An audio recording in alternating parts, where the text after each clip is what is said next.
विजलो आज जरी मी हा माझा अंत नाही, पेटेन उद्या नव्याने हे सामर्थ्य नाशवंत नाही। नमस्कार विद्यार्थी मित्रांनो, स्पर्धा विश्व या ऍप्लिकेशन वरती तसेच स्पर्धा विश्व या आपल्या लाडक्या YouTube चॅनल वरती मी अमोल गायकी आपल्या सर्वांचं मनपूर्वक स्वागत करतो।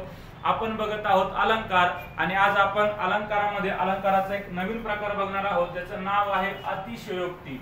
या अलंकाराच्या नावातच त्याचा प्रकार दडलेला आहे बघा, अतिशयोक्ती।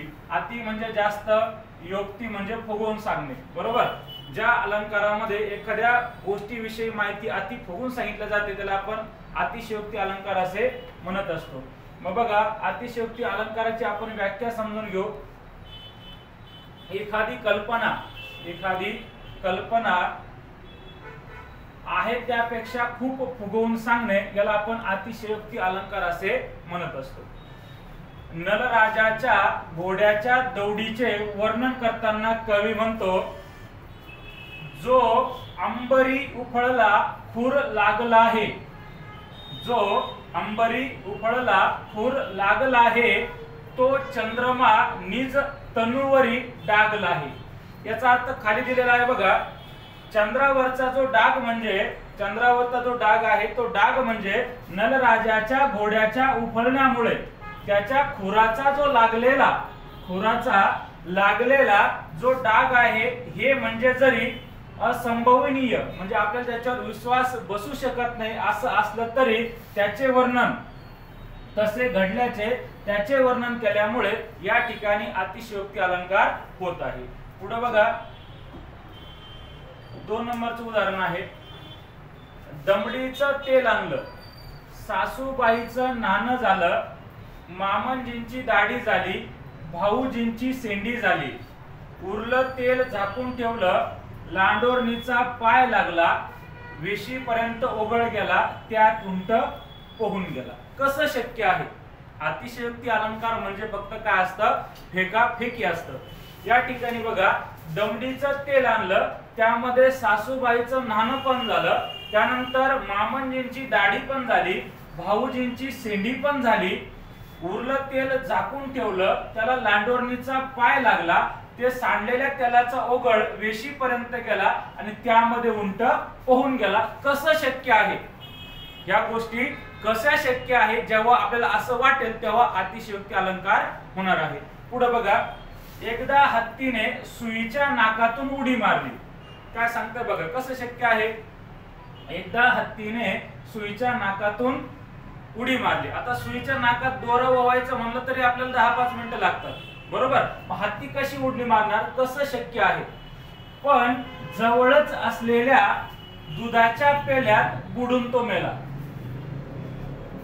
सुईच्या नाकातून हत्ती जाणं ही अशक्य गोष्ट आहे, असंभव आहे। त्यानंतर बरं, गेला तर गेला, जवळ असलेल्या पेल्यात उडी मारली आणि दुधाच्या पेल्यात उडी मारून तो मरणं ही गोष्ट तर शक्यच नाही, म्हणजे ते अतिशय फुगवून सांगितलेलं आहे, त्यामुळे ते काय होत आहे, अतिशयोक्ती अलंकार होत आहे। पुढे बघा, कोणत्याही गोष्टीचे कारण घडण्यानंतर कार्य घडत असते। म्हणजे कोणत्याही गोष्टीचे काय असतं, अगोदर एक कारण असतं, मग कार्य घडत असते। पण त्याचा उलट प्रकार घडल्याचेही कवी कधी कधी सांगून मोकळा होतो। उलट प्रकार सांगून कधी कधी कवी मोकळा होतो। जसे की उदाहरण दिलं आहे, काव्य अगोदर झाले नंतर जग झाले। पहिलं तर काय आहे, तर जग झाले, काव्य नंतर झाले। पण कवीने सांगितलेलं काय आहे की काव्य अगोदर झाले नंतर जग झाले, रामायण आधी मग राम जानकीवर। म्हणजे काय झालं, अगोदर रामाचं सीतेशी लग्न झालेलं आहे, पण तिथे सांगताना काय सांगत आहे, आधी रामायण घडलं, मग रामायण घडल्याच्या नंतर राम जानकीचा झाला, म्हणजे जानकीवर झाला, नवरदेव झाला। क्लिअर? इथं काय सांगितलं आहे, एक गोष्ट अगोदर घडली तिचं उलट सांगितलं आहे, म्हणजे इकडचं तिकडं पाहिजे होतं, तिकडचं इकडं पाहिजे होतं, उलट सुलट सांगितलं, म्हणून हा अतिशयोक्ती अलंकार झालेला आहे। ती रडली समुद्राच्या समुद्र। कसं शक्य आहे? समुद्राच्या समुद्र रडणं शक्य नाहीये, इथं अतिशय फुगून सांगितलेलं आहे। पुढं, तुझे पाय असे भासतात जणू हवेवर नाचतात। कसं शक्य आहे? शक्य कसं आहे? तुझे पाय असे भासतात जणू हवेवर नाचतात, हे शक्य नाही म्हणून या ठिकाणी अतिशयोक्ती अलंकार होत आहे.